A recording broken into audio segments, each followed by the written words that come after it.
Cardio versus lifting weights, why you might be doing it wrong. Now, the term cardio gets thrown around and misused by fitness gurus all the time. What they're really referring to is when a typical female back in the day used to go to the gym, she'd put her headphones in, and she would get on the bike or the elliptical machine or the Stairmaster and do slow, sustained cardio for 2 to 3 hours, trying to work off her poor diet.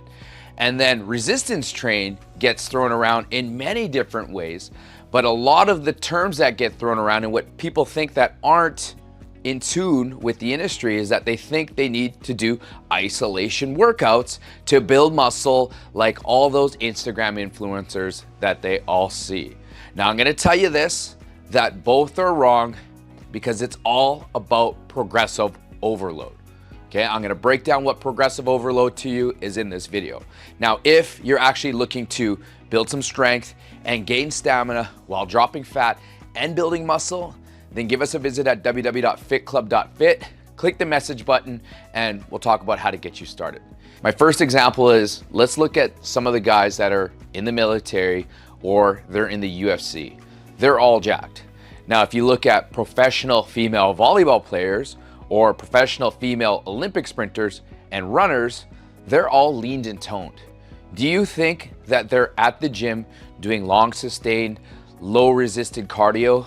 Or do you think that they're doing bodybuilder style isolation workouts like hip bridges or leg extensions? I can guarantee you that they're not. Now, here's a fun fact, is that you can actually do cardio to gain muscle, but here's how you do it. First, you can either sprint or run faster for the same distance, or you can add resistance to your runs like doing a weighted vest. Either way, you're gonna make it harder and it's gonna be a progressive overload. So let's say that you normally run 5 miles, and in those 5 miles, it takes you, I don't know, an hour. Now, what if you set a goal to run 5 miles in an hour and a half? Right then and there, you're gonna incorporate more of the strength components of your muscles because you're challenging them to work harder over the same distance. Do you see where I'm getting at? The fact that you're challenging these muscles to work harder over the same distance is going to result in more muscle gains. Now, here's a second opportunity for you to gain muscle while doing cardio. Let's say the 5 miles takes you an hour. Now, let's say you added on a 5-pound weighted vest. It doesn't have to be much, but what it is, it's progressive and it's an overload. Adding 5 more pounds to your regular run is gonna make the run that much harder, and as such, you're gonna start to recruit new muscle groups. So add the 5 pounds, run the same distance in the same time. By adding the 5 pounds, you've now done a progressive overload, which if you're working harder, then what happens is you're going to put on more muscle. But a lot of gurus out there and a lot of these Instagram influencers are gonna tell you to stay away from cardio because you're gonna lose muscle. But if you're working harder, like in the same distance, guess what? You're building muscle. Now, here's another thing, is that a lot of these gurus are going to tell you that you have to do one exercise and that you have to incorporate some point of rest period so that you can go back and do the same exercise so that you're fully recovered for the same exercise. Okay, there is some truth to that, but I'm gonna tell you that let's say you're doing leg press, okay? And let's say you're doing your leg press and you're able to get 10 reps, okay? Because this is the standard guru rep range, okay? 10 reps to build muscle because they read one research out there and this is what they found. So they do 10 reps on the leg press, and then they give themselves 3 minutes because, you know, that's gonna give you ample enough time to recover. So in 3 minutes, you're sitting there, you're on your phone, you're scrolling on Instagram, and then you go back and you do another 10 reps of the exact same exercise. So the purpose of the rest is to allow you time to recover so that you can increase the strength that you're doing in that same exercise. So let's say you go and do a leg press. The thing is, you gotta understand that the leg press isn't really any different than doing a kettlebell squat. And so if you're lifting a weight that you can normally lift, then you're not challenging the muscle in a progressive overload, And what ends up happening is you don't result in any new muscle. You just did leg press when you could have did kettlebell squats. It doesn't matter what the exercise is you're trying to build your lower body, but if there's no progression, then there's no new muscle. Okay, so doesn't matter if you're doing a leg press or if you're doing a squat. Now I'm gonna tell you, for the majority of my audience, that you can still build muscle while doing circuit training. So let's say I wanna build up my legs. So there's kettlebell squats and maybe push-ups in a superset. Okay, I have 30 seconds to do my kettlebell squats. I have 13 seconds to take a break and go on to my push-ups. Now, here's how you're gonna do it, okay? On your squats, you're going to lift as heavy as you possibly can within that 30 seconds.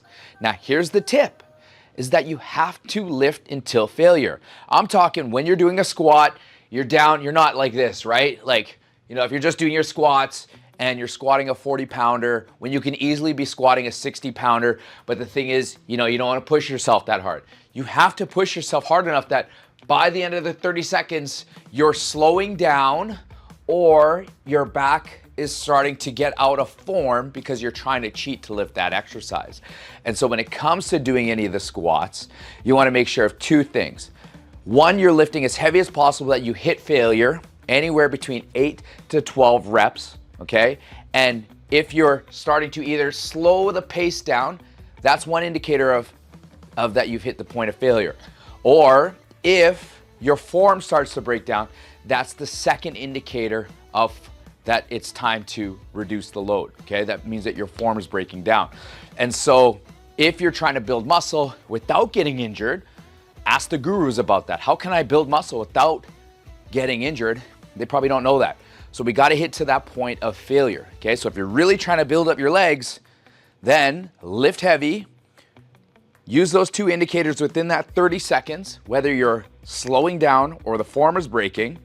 Then you can choose to either rest for the remainder of 30 seconds, or I like an active recovery where I might just do 8 to 10 heavy kettlebell squats. My body's fatigued. Now I'm just going to go into light body weight active recovery, because you got to understand that the muscles work as a two-way system. Okay, ask your guru about that. The muscles, what ends up happening is the metabolic breakdown that happens in the muscle, they work as a one-way valve. Okay, so it goes, blood pumps in and it needs some type of movement to pump it out. And the more blood circulation means the more oxygen you're getting into the muscle, which means that the more faster you're going to recover for your second set. So I would tell you to do an active recovery. Now, we're in a superset. We don't have a lot of times. So what I would tell you is focus on that one lift. That's gonna build up your legs, the squats. Then on the push-ups, maybe you just slow it down and you just go time over tension, where you go nice and slow. You just focus on engaging the muscles. You're not hitting the point of failure on those push-ups because it's considered an active recovery. And then on your second set, you can still do the squats. Now, here's the thing, is that we gotta look at this long-term, guys, okay? Like, we can't just do one set of squats till failure and think, okay, I'm gonna have those great legs like that Instagram influencer has. Here's a couple things. Number one, filters. Number two, have you seen these booty shorts that people are wearing now? It makes everybody's ass look good. Jerome's ass would look good in something like that. And then number three, it's all smoke and mirrors, okay? They have, like, you know, camera angles, and who knows, like, these women that we're seeing on these Instagram influencers, like, they could have been born with just normal, like, thick legs. Like, they could have been soccer players before they became influencers. We don't know their history of leg work. Some people are born with great genetics where they just have, like, great abs. Some people can never get abs, okay? It doesn't necessarily mean like, hey, okay, like, let's follow this one Instagram because they have the legs. We need to do their exact same routine. I'm gonna tell you, it comes down to progressive overload.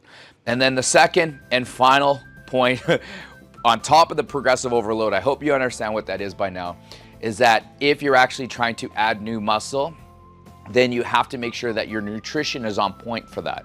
Okay, now here's the thing about the nutrition, and I'll stop here. The nutrition is got to be based around what your realistic goal is right now. So a lot of us actually have all the muscle that we need. Like me personally, I've been working out for like 20 something years, okay? I've only missed, the longest I've ever missed was 3 weeks during an exam period of time, and I hated every week of that, Okay, so that was the only time that I actually missed the gym for a length of period. Even when I fractured my knee, I was back in the gym. I was doing something. So I've got enough muscle tissue in me. Now it's a matter of feeding my muscles the proper nutrition, but then also decreasing the amount of body fat that I have so that you can actually pinpoint and see. You'll look at it. As people that have muscle get leaner, they actually look bigger and fuller and more toned because of the body fat that they've decreased between the skin and the muscle. And so when it comes to building muscle and doing cardio, it's all about progressive overload. So if I do a circuit training where I'm doing a high intensity sprint on the treadmill where I'm challenging myself, exerting myself, and then I go right into some heavy squats, there's not many people that can do a full circuit that way, but I'm telling you, if you trained hard in a short period of time and you challenged yourself in the areas that you want to see muscle growth or more visibility, then I guarantee you that isolation workout, spending 2 to 3 hours at the gym, isn't going to get you there. I can tell you that circuit training and challenging yourself to fatigue is going to get you to where you want to go much faster than the typical bodybuilding routine. So guys, girls, ladies, gentlemen, whatever you identify as, if you're looking to build up your strength and stamina while dropping your body fat and building muscle, then please visit us at www.fitclub.fit. See you on the next video.